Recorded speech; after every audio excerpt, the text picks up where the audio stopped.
ขั่วหน่อไม้เนาะตามหมดหัวกระเทียมกับมันมะเขือขั่วกันให้มันหอมกันพี่น้องใส่ใบขี้หูดเข้าไปมัน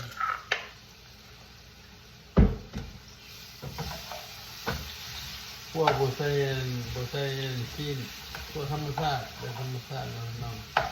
โอ้หอมแล้วหอมเข้าบ้างว่าเฮ็ดได้ขั่วกระเทียมก็เฮ็ดมันหอมกันเนาะ